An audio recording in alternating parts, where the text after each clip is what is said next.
I thought I was funny. He thought he was worthless. I stared at the empty space he left behind, shocked silence filling the room instantly. Minutes earlier we laughed together, and suddenly everything shattered beyond recognition. My sister hissed that I had pushed too far, and I knew she was right. The visit had begun perfectly, a relaxed weekend with family and shared meals. At breakfast, I teased him lightly, believing harmless jokes were still harmless. He rolled his eyes, smiling faintly, but something in his expression shifted quietly. At the market I joked again, nudging him playfully, ignoring his tightening jaw. The afternoon passed calmly, though he grew quieter, retreating into himself unnoticed. That evening I mocked him in front of everyone, using a childish voice. He stood abruptly, anger flashing, and finally spoke what he had buried for years. He said my jokes were cruel, embarrassing, and slowly destroying his self-worth. I tried explaining it was teasing, but he had already reached his breaking point. He grabbed his jacket, saying he needed space, and slammed the door behind him. The room froze, disappointment and tension settling heavily around me. My parents explained the difference between teasing and tearing someone down. Guilt flooded me as memories of endless jabs replayed relentlessly. I rushed outside, calling repeatedly, but silence answered every attempt. Driving aimlessly, I replayed years of mocking comments I once dismissed easily. I realized how each joke chipped away at confidence I never noticed fading. I searched familiar places, hoping to find him, but his absence felt deliberate. Returning home without him made the house feel colder and unfamiliar. I cried on the couch, terrified he might never return. Night passed slowly, anxiety growing with every unanswered message. Morning arrived without him, confirming this was more than a simple argument. I sent desperate messages, apologizing, begging, promising change. Days blurred together as silence stretched painfully onward. I returned home alone, facing an empty apartment and unbearable quiet.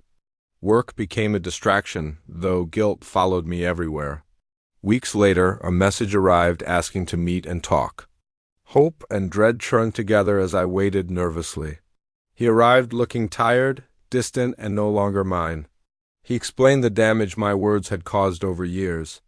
I begged for counseling, promising to change everything immediately. He said the damage was done and asked for a divorce. The words struck painfully, leaving me breathless and shaking. I pleaded for time, for separation, for any delay. He said his decision was final and necessary for healing. Silence filled the space where our future once lived. He stood to leave, gently saying goodbye. Months followed, filled with paperwork, loss, and quiet suffering. The divorce was calm on paper, devastating in reality.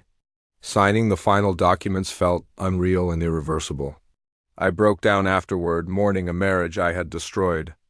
I moved out, unable to live among shared memories. Living with my sister, I reflected deeply on my behavior. I recognized how often humor became cruelty in my relationships. Therapy forced me to confront insecurity beneath my sarcasm. Slowly, painful growth replaced denial and self-pity. I rebuilt my life with hobbies, service, and reflection. A year later, I saw him unexpectedly, healthier and confident. We spoke politely, distance clear but no longer painful.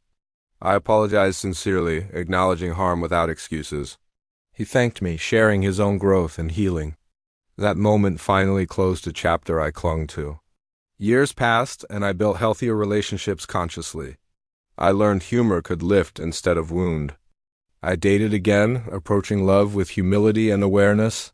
One evening, I heard appreciation instead of discomfort. Those words confirmed how far I had truly come.